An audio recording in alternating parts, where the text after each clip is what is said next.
ಅವರ ಕರ್ನಾಟಕ ರಾಜ್ಯದ ನೂತನ ಮುಖ್ಯಮಂತ್ರಿಗಳಾಗಿರ್ತಕ್ಕಂಥ ಡಿ.ಕೆ. ಶಿವಕುಮಾರ್ ಅವರ ಒಂದು ಸಚಿವ ಸಂಪುಟದಲ್ಲಿ ನಮ್ಮ ಕ್ರೈಸ್ತ ಸಮುದಾಯಕ್ಕೆ ಹೆಚ್ಚಿನ ಆದ್ಯತೆ ಕೊಡಬೇಕೆಂಬುದಾಗಿ ನಾವು ನಮ್ಮ ಕ್ರೈಸ್ತ ಸಮುದಾಯದ ವತಿಯಿಂದ ಮನವಿ ಮಾಡಿಕೊಂಡಿದ್ದೇವೆ.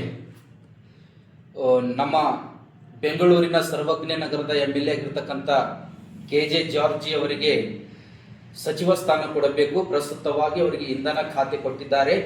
ಜೊತೆಗೆ ಇನ್ನು ಹೆಚ್ಚಿನ ಒಂದು ಉಪಮುಖ್ಯಮಂತ್ರಿ ಸ್ಥಾನ, ಸಚಿವ ಸ್ಥಾನ ಅವರಿಗೆ ಕೊಡಬೇಕೆಂಬುದಾಗಿ ನಮ್ಮ ಕ್ರೈಸ್ತ ಸಮುದಾಯದ ಬೇಡಿಕೆಯಾಗಿದೆ. ಮತ್ತು MLC ಆಗಿರ್ತಕ್ಕಂಥ ಐವನ್ ಡಿಸೋಜಾ ಅವರಿಗೆ ಸಚಿವ ಸ್ಥಾನ ಕೊಟ್ಟು ಕ್ರೈಸ್ತ ಸಮುದಾಯಕ್ಕೆ ಹೆಚ್ಚಾಗಿ ಆದ್ಯತೆ ಕೊಡಬೇಕೆಂಬುದಾಗಿ ನಾವು ಮಾನ್ಯ ಡಿ.ಕೆ. ಶಿವಕುಮಾರ್ ಅವರ CM ಅವರ ಬಳಿಯಲ್ಲಿ ಮನವಿ ಮಾಡಿಕೊಳ್ಳುತ್ತೇವೆ.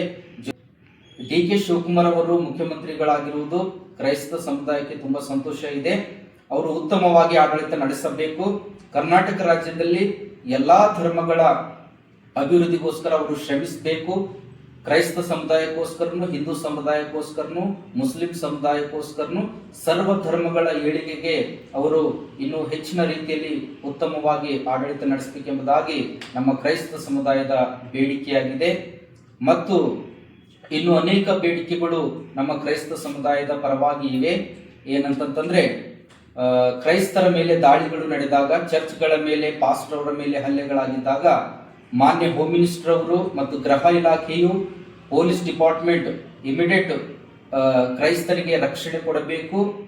ತಪ್ಪಿತಸ್ಥರ ವಿರುದ್ಧ ಕಾನೂನು ಕ್ರಮ ಕೈಗೊಂಡು ಕ್ರೈಸ್ತರಿಗೆ ರಕ್ಷಣೆ ಕೊಡಬೇಕೆಂಬುದಾಗಿ ನಮ್ಮ ಬೇಡಿಕೆಯಾಗಿದೆ.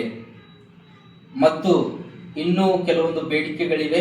ಪ್ರಸ್ತುತವಾಗಿ ಕ್ರೈಸ್ತರ ಅಭಿವೃದ್ಧಿ ನಿಗಮ ಆಗಿರ್ಬೋದು ಅಥವಾ KMDC Karnataka minorities development corporation ವತಿಯಿಂದ ನಮ್ಮ ಚರ್ಚ್ಗಳಿಗೆ ಸರಿಯಾಗಿ ಅನುದಾನ ಬರ್ತಾ ಇಲ್ಲ. 2023, 24, 25ನೇ ಸಾಲಿನಲ್ಲಿ ಬಿಡುಗಡೆಯಾಗಿರ್ತಕ್ಕಂಥ ಚರ್ಚ್ ಅನುದಾನ ಪ್ರಸ್ತುತವಾಗಿ ನಿಲ್ಲಿಸಿದ್ದಾರೆ.